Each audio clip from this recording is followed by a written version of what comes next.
தேவனுக்கே மகிமை உண்டாவதாக. இந்த புதிய நாளிலும் கர்த்தர் உங்களுக்கு அருளும் ஆறுதலின் மன்னா.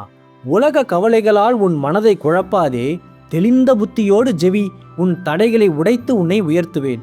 1 பேதுரு 4:7. தெளிந்த புத்தியுள்ளவர்களாயிருந்து ஜெபம் பண்ணுவதற்கு ஜாக்கிரதை உள்ளவர்களாயும் இருங்கள். கிறிஸ்துவுக்கு பிரியமானவர்களே, இன்றைய வேகமான உலகில் வேலை பளு, சமூக வலைத்தளங்கள் மற்றும் குடும்ப பிரச்சனைகளால் நம் மனம் எளிதில் குழப்பமடைகிறது.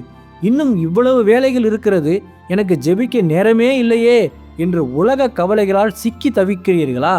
இன்று தேவன் உங்களுக்கு தெளிந்த புத்தியை தர ஆயத்தமாயிருக்கிறார். உலக கவலைகளால் உங்கள் ஜெப ஜீவனை திருட சத்துரு திட்டமிடுகிறான். ஆனால் தெளிந்த புத்தி உள்ளவர்களாய் இருந்து ஜெபம் பண்ணுவதற்கு ஜாக்கிரதை உள்ளவர்களாய் இருங்கள் என்று வேதம் எச்சரிக்கிறது. மொபைல் போன்களிலும் வீணான காரியங்களிலும் நேரத்தை செலவிடுவதை தவிர்த்துவிட்டு தேவ பாதத்தில் அமர்ந்திருங்கள். தானியேல் தன் பிஸியான அரசாங்க பணிகளுக்கிடையிலும் தினமும் ஜெபத்தில் ஜாக்கிரதையாய் இருந்தான் அல்லவா?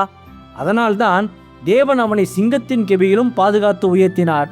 இன்று உங்கள் மன அழுத்தம், கடன், வியாதிகள் போன்ற போராட்டங்களால் ஆன சோர்வை உதறி தள்ளிவிட்டு தெளிந்த புத்தியோடும் விசுவாசத்தோடும் ஜெபிக்க தொடங்குங்கள்.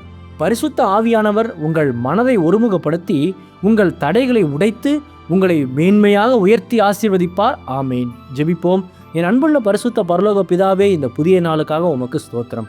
ஜெபிக்க வைக்கும் ஜெபவீரனே, தெளிந்த புத்தியோடு ஜாக்கிரதையாக ஜெபிக்க எனக்கு கிருபை தந்து ஆசீர்வதித்து உயர்த்தும். இன்று பிறந்தநாள், திருமண நாள் கொண்டாடும் உமது பிள்ளைகளின் இந்த புதிய ஆண்டை உமது நன்மை கிருபையால் முடிசூட்டி ஆசீர்வதியும். பிதாவே, இயேசுவின் வருகையில் நான் அவரோடு எடுத்துக்கொள்ளப்படும்படி என்னை தகுதிப்படுத்தும், தயார்படுத்தும்.